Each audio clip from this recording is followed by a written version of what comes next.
Okay, so it's time for another little walk and talk, because this is just like a really easy way for me to kind of put content out there whilst I am getting my steps in, multitasking, which is always a really good thing for everyone to try.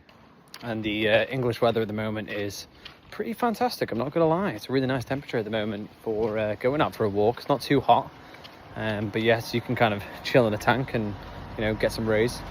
So the episode today is going to be basically about why it's so much easier to stick to your diet when your partner is on board. Now, when I say partner is on board, I don't necessarily mean that they're also dieting or that they're also doing, the same kind of step count or training that you're doing.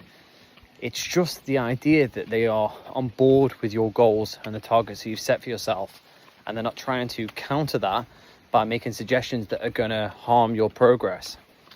So a great example of this is myself. So my partner Caitlin, she doesn't do the same things that I do in regards to training, nutrition, step counts, all this kind of stuff. She doesn't track any of it, which is completely fine because it's not a goal of hers. She's done a couple little diets before in the past for holidays and things in which she's lost weight, but she's in great shape and she doesn't need to do any of those things, and she doesn't care about it, which is completely fine. But I do, so I really am focused on my training, really am focused on my nutrition and my diet. I, track my steps, track my activity. So we live polar opposite lifestyles there. They're completely different.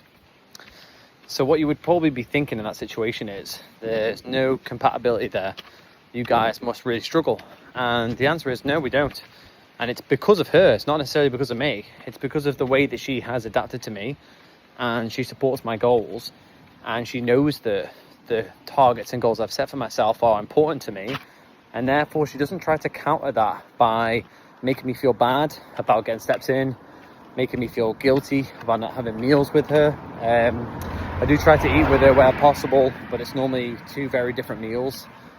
And in regards to sticking to my meal plan and my training, there's never any kind of guilt tripping or association of you shouldn't be doing that because I'm not doing that. And that's super positive for me. That makes sticking to my nutrition, sticking to my diet, sticking to my training so much easier. There is no obstacle there stopping me from doing it because of my partner. Now, is it easy? No. There are many reasons why I may want to do a certain thing and she may not want to, or vice versa. For example, we've both got the evening off tonight.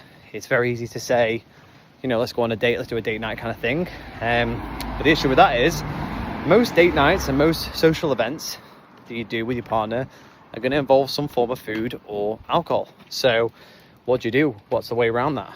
And for example, for me, a method to kind of get around that is to do an activity together, something that, you're both doing, and there's that kind of enjoyment side of it. There's that kind of social aspect. There's that intimacy aspect. But it doesn't need to always revolve around food or revolve around alcohol. And for me, the suggestion I made today was we were going to give badminton a go. We've done it in the past before. I've been obviously getting into paddle recently a lot. She's done a couple sessions of paddle, and we enjoy that kind of activity together, doing a competitive sport. It's not obviously super competitive when it's just me and her. We're just going for like rallies and stuff, but that is something that we can do together that we really enjoy, that doesn't revolve around something that's going to, where I'm going to have to be restrictive to still be on track. That is actually very positive towards my goals. That's going to be doing a lot of activity and movement, which is great for me. Now, does that mean that it's not going to be a nice, date night evening together? No, that's great. For me personally, I love that. I know she enjoys that as well. We'll go home, probably watch a TV series or a movie or something, and I can still stick to my meal there, my nutrition that I got planned, and she can have whatever she fancies.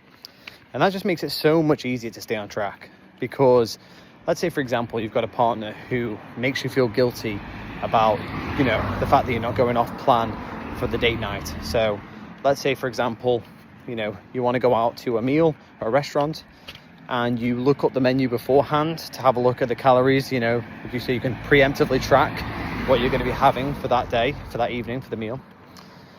Now, if they make you feel guilty about that, because you shouldn't just enjoy yourself, I want you to not think about calories tonight. I want you to, just enjoy the meal and go off track for one night. It's an exception.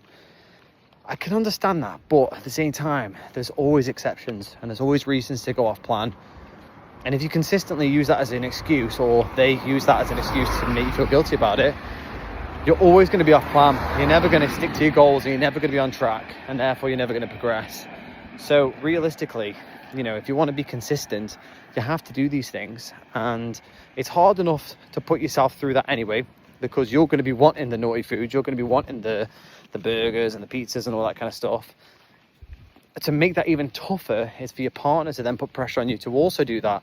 So the chances of you caving and then going for the burger, going for the pizza and going off track are so much higher when you have this guilt trip, or you have this obstacle in the way of your partner putting that pressure on you. Now, at the same time, should you force your lifestyle upon your partner? No. You've made this decision, not them. This is a decision that you want to do and you want to implement. That doesn't mean that they have to follow exactly what you're doing. You know what I mean? Just because you're having, plain chicken and potatoes and with veg that night does not mean that you should be telling them that they should have the same. They are capable of making a decision of whatever they feel like having that night. And if they're not going to, follow the same kind of nutrition plan as you, that's completely fine. That is their decision, in the same way that you following your meal plan is your decision. But the positives are, if you speak to your partner about what your goals are, tell them how you're going to go about those goals, hitting a certain amount of steps a day, or maybe like a certain amount of walks a day, eating a certain way, what kind of nutrition you're going to be having, the calories you're going to be having. There's a small chance that your partner might get on board, and they might also think, what, I want to kind of achieve a similar goal, let's do this together. And then that is the perfect outcome for you, really, because having someone on the journey with you, supporting with you, is so much easier than doing it alone. Now, there are downsides to that slightly.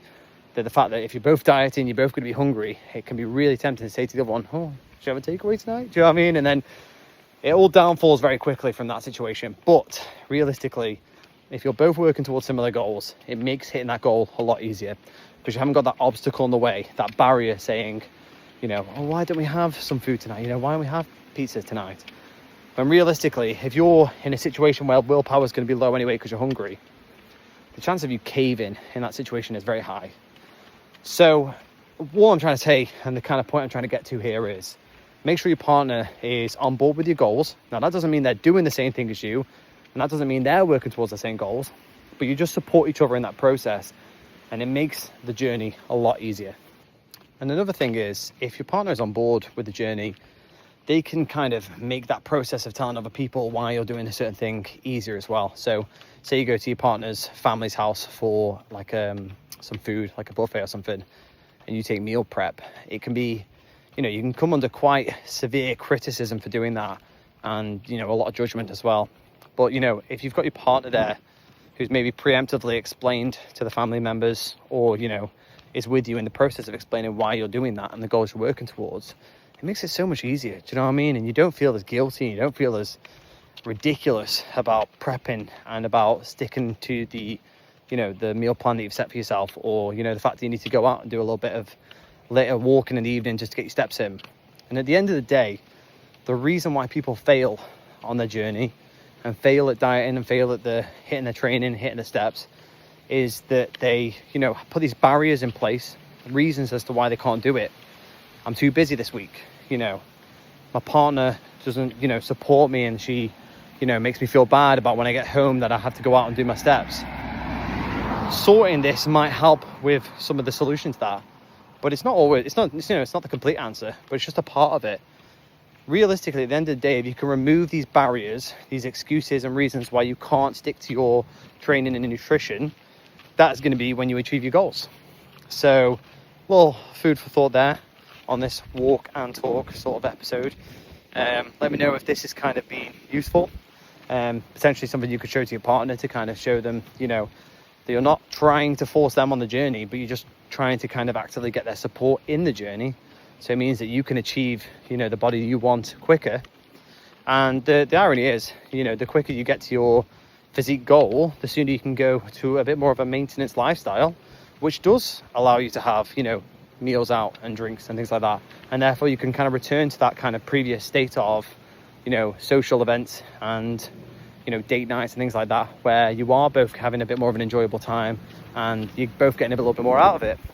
But obviously this diet and journey you're on, it's a little bit more temporary than, you know, than a full-time thing. At the same time, obviously, you want it to be a lifestyle change, but maintenance versus being in a diet is a lot more, you know, easier to manage your social events and things around that.